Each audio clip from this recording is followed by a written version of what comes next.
मैं राजेंद्र कुमार सिंह, सहाचार्य, राजकीय महाविद्यालय कोटपुतली।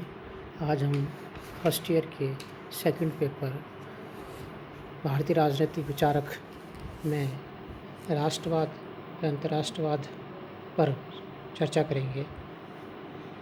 सबसे पहले हम राष्ट्रवाद अंतर्राष्ट्रवाद की पृष्ठभूमि की चर्चा करते हैं।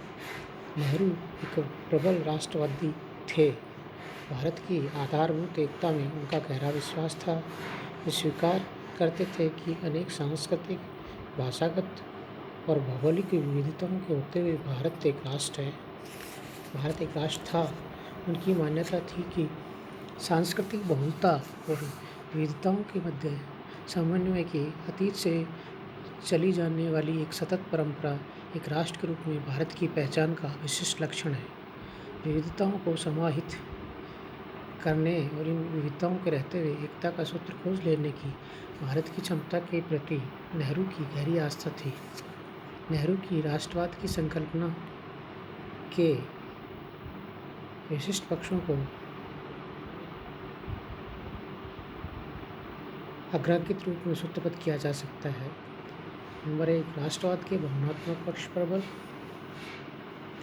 नेहरू ने राष्ट्रवाद के भावनात्मक पक्ष के महत्व को स्वीकार किया। उनके लिए अतीत की उपलब्धियों, सांस्कृतिक आस्थाओं और चिंतन व आचरण की शाश्वत परंपरा वर्तमान चुनौतियों का एकताबद्ध होकर संघर्ष करने की राष्ट्र की क्षमता तथा मानव मात्र के कल्याण पर आधारित उन्नत भविष्य को सुनिश्चित करने की आकांक्षा भारतीय राष्ट्रवाद के अनिवार्य अंग थे। उन्होंने लिखा, राष्ट्रवाद तत्वतः अतीत की उपलब्धियों, परंपराओं और अनुभवों की सामूहिक स्मृति है। राष्ट्रवाद जितना शक्तिशाली आज है उतना पहले कभी नहीं था। जब कभी संकट आया है तब राष्ट्रवादी भावना का उत्थान हुआ है और लोगों ने अपनी परंपराओं से शक्ति और संबल प्राप्त करने का प्रयत्न किया है। अतीत और राष्ट्र का इंद्राविष्णु वर्तमान युग की आश्चर्यजनक प्रगति है। नंबर 2 पर चर्चा करेंगे, अतीत, वर्तमान और भविष्य के मध्य समन्वय। नेहरू अतीत के गौरव और राष्ट्रीयता के एक तत्व के रूप में स्वीकार करते थे, किंतु उनके लिए केवल अतीत के गौरव की अनुभूति सुदृढ़ राष्ट्रीयता का अकेले आधार नहीं बन सकती थी। वे भारतीय राष्ट्रीयता की पहचान के लिए अतीत के गौरव, वर्तमान की सामर्थ्य, भविष्य की संभावनाओं के मध्य समन्वय चाहते थे। उन्होंने कहा, भारत को एक सीमा तक अपने अतीत से संबंध तोड़ना होगा। जिस सीमा तक उसके वर्तमान की सामर्थ्य और अतीत का भार है उसे रोकना होगा। इसका अर्थ यह नहीं कि हम अपने इतिहास की सब चीज़ों से संबंध तोड़ दें या उसे भूल जाएं। हमारे अतीत में ऐसे जीवन तत्व हैं जिनका असंदिग्ध महत्व है। हम उन आदर्शों को नहीं भूल सकते जिन्होंने हमें प्रेरित किया है। भारतीय जनता के युगों से चले आने वाले सपनों को, हमारे पूर्वजों के प्रेम और उत्साह को, उनकी मानसिक उत्कृष्टता और जिज्ञासा की भावना को, उनके विचारों की साहसिकता को, साहित्य, कला, संस्कृति में उनकी प्रतिभा को, सत्यम शिवम सुंदरम और स्वतंत्रता के लिए उनके प्रेम को, मूल्यों और उनकी मौलिक प्रणाली को, दूसरों के प्रति उनकी सृजनात्मक और दूसरों व्यक्तियों और उनकी संस्कृति को अपनाने की सामर्थ्य को समन्वय करके एक बहुरंगी मिलीजुली संस्कृति का निर्माण करने की उनकी क्षमता को हमें महत्व देना होगा। भारतीय चिंतन और जीवन की इस परंपरा को हम कभी नहीं भूलेंगे। इस परंपरा के प्रति हमें गर्व का भाव सदा बना रहेगा। यदि भारत इन सबको भूल जाएगा तो वह ऐसा भारत नहीं रहेगा जिस पर हमें हर्ष और गर्व की अनुभूति है। अब हम तीसरे बिंदु पर चर्चा करें, खुला राष्ट्र दृष्टिकोण। नेहरू के राष्ट्रवाद में अपनी संस्कृति पर गर्व करने, उसके आधार पर आत्मविश्वास का अनुभव करने के लिए तो स्थान है, किंतु अपनी श्रेष्ठता के दम और दूसरों की श्रेष्ठ बातों को ग्रहण न करने के मताग्रह के लिए कोई स्थान नहीं है। अपनी श्रेष्ठता की मिथ्या भ्रम, अंधानुकरण की प्रवृत्ति दोनों ही नेहरू भारत की प्रगति के में बाधक मानते थे। उनकी यह दृढ़ मान्यता थी कि भारत के स्वर्णिम भविष्य के लिए अतीत और वर्तमान, पूर्व पश्चिम में समन्वय की आवश्यकता है।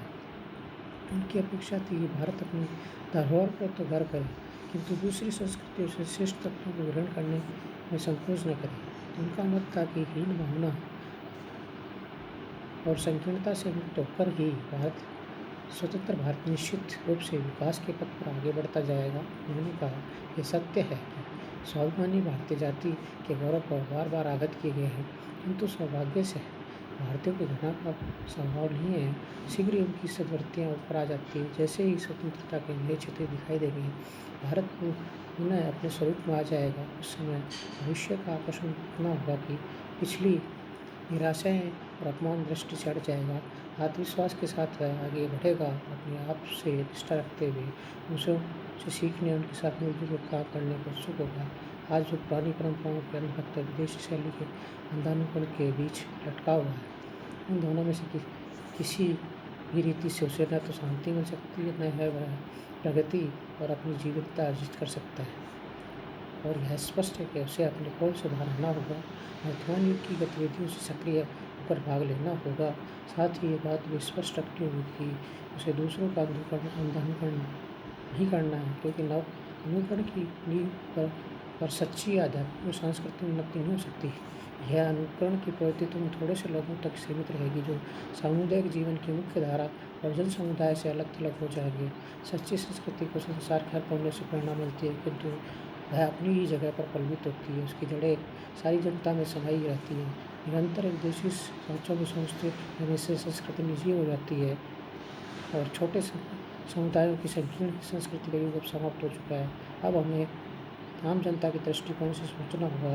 उनकी संस्कृति अतीत के प्रभाव का निर्भर होनी चाहिए, साथ ही उसमें नवीन प्रवृत्तियाँ और जनता की सृजनात्मक क्षमताओं का प्रतिनिधित्व होना चाहिए।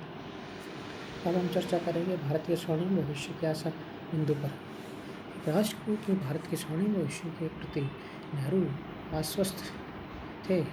परंपरा में तारतम्य स्थापित करने थे, तो विभिन्न विचारों और भावों में समन्वय करने की भारत की क्षमता पर उन्हें पूर्ण विश्वास था।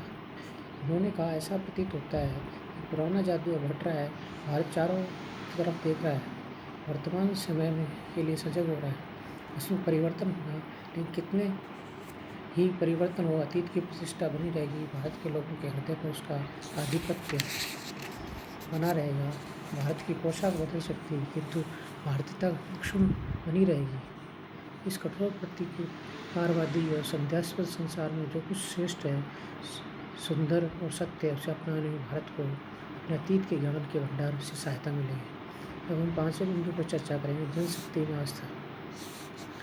भारतीय राष्ट्रवाद को नेहरू का सर्वाधिक मौलिक योगदान यह है कि उन्होंने उसे संकीर्ण सांप्रदायिक आग्रहों या केवल अतीत के गौरव की अनुभूति के रूप में परिभाषित करने की अपेक्षा जागृत जनशक्ति की अपार संभावनाओं के रूप में परिभाषित किया है।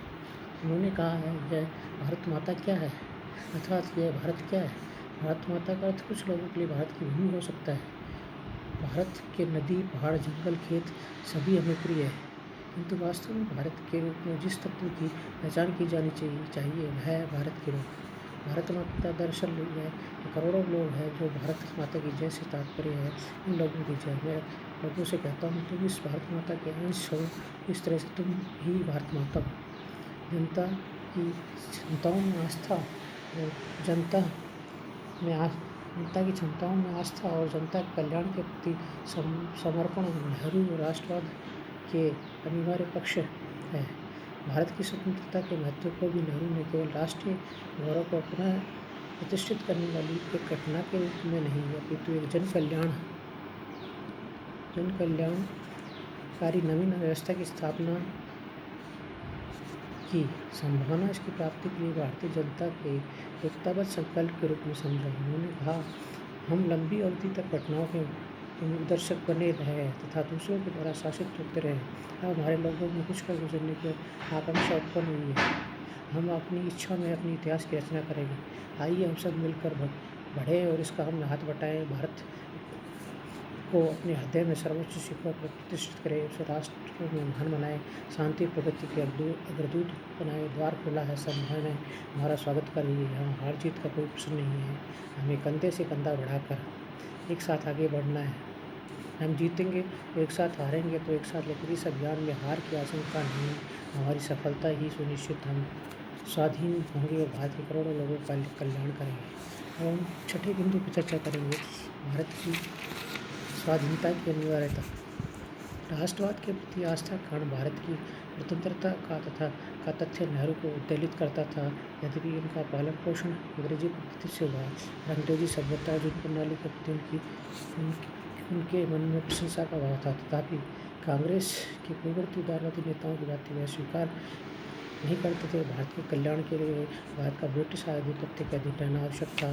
भारत के आत्मनिर्णय के अधिकार, अपनी समस्याओं को स्वयं हल करने के अधिकार के दृढ़ पक्षधर थे। जब कांग्रेस के अधिकांश वरिष्ठ नेता भारत के लिए ब्रिटिश साम्राज्य के औपचारिक अंग के रूप में अधिराज्य स्तर की मांग कर रहे थे, नेहरू ने पहली बार भारत की पूर्ण स्वाधीनता को कांग्रेस का लक्ष्य घोषित करवाने में निर्णायक पहल की थी। उन्होंने कहा, किसी भी पराधीन देश के राष्ट्रीय स्वतंत्रता प्रधान आकांक्षा होनी चाहिए। भारत के लिए, जिसमें अस्मिता अपनी पृथक पहचान की तीव्र भावना विद्यमान रही है, जिसके पास अतीत की एक धाती है, यह बात और भी सही है। भारत की स्वतंत्रता के प्रति अपनी उत्कट आकांक्षा को व्यक्त करते हुए नेहरू ने कहा था, यदि किसी भारतीय को अपने प्यारे देश की स्वतंत्रता के लिए लड़ते लड़ते मृत्यु हो जाए तो सबसे बड़ा सौभाग्य और क्या हो सकता है। व्यापक दृष्टिकोण में सातवां बिंदु है, नेहरू का राष्ट्रवाद संकीर्ण नहीं था। भारत का राष्ट्रवाद को मातृ की स्वतंत्रता और कल्याण के संदर्भ में महत्वपूर्ण मानते थे। साथ ही ऐसे राष्ट्र के निर्माण के संकल्प को राष्ट्रवाद का अनिवार्य हिस्सा मानते थे, जिसमें अन्याय, उत्पीड़न और अभाव का निराकरण कर दिया गया हो। इस प्रकार नेहरू के राष्ट्रवाद में अतीत की प्रेरणाएं, उदार और व्यापक दृष्टिकोण, भारत के उज्ज्वल भविष्य के निर्माण की आकांक्षा का विलक्षण समन्वय था।